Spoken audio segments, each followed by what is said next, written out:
ঢাকা বিশ্ববিদ্যালয়ের ফজলুল হক মুসলিম হলে চোর সন্দেহে গণপিটুনির শিকার হয়ে তোফাজ্জল নামের এক ভারসাম্যহীন যুবকের মৃত্যুর ঘটনায় দেশ জুড়ে তোলপাড় চলছে। তীব্র ক্ষোভ নিয়ে এই ঘটনার নিন্দা জানাচ্ছেন অনেকেই। অনুমিতভাবেই এ বিষয়ে মন্তব্য করেছেন বৈষম্য বিরোধী ছাত্র আন্দোলনের অন্যতম সমন্বয়ক সার্জিস আলম। তিনি বলেছেন, মানুষটার শরীর দেখে বুয়েটের আবরারের কথা বারবার মনে পড়ছে।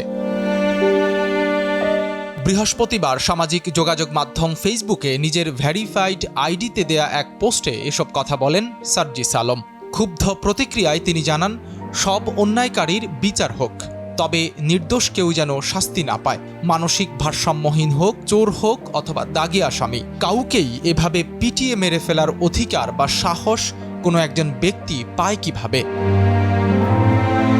মব জাস্টিসের নামে নরপশুর ন্যায় নির্মমতা কখনোই সমর্থনযোগ্য নয়। আইন নিজের হাতে তুলে নেয়ার ক্ষেত্রে দৃষ্টান্তমূলক শাস্তির এক্সাম্পল সেট হওয়া প্রয়োজন বলে মনে করেন সার্জিস। স্ট্যাটাসে তিনি লিখেছেন, কে কোথায় পড়ে কি করে তা মুখ্য নয়, অন্যায় সব সময়ই অন্যায়। একটি জলজ্যান্ত মানুষকে পিটিয়ে মেরে ফেলতে যাদের বুক একবারের জন্য কাঁপে না, তাদের মধ্যে মনুষ্যত্ব থাকতে পারে না।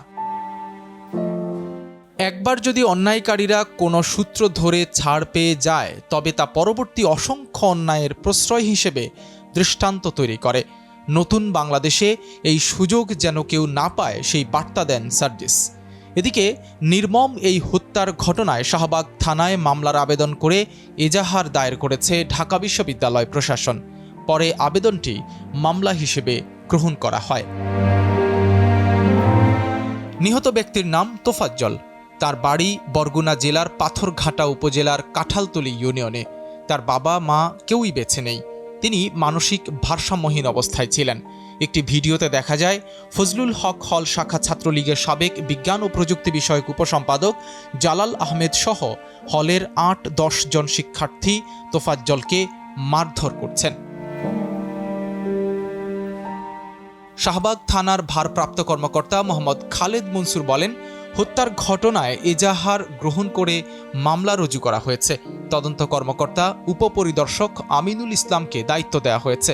ইতোমধ্যে 2 জনকে গ্রেফতারও করা হয়েছে। শিগগিরই জড়িত সবাইকে গ্রেফতার করে আইনের আওতায় নিয়ে আসা হবে। সাইদ রহমান, কালের কণ্ঠ।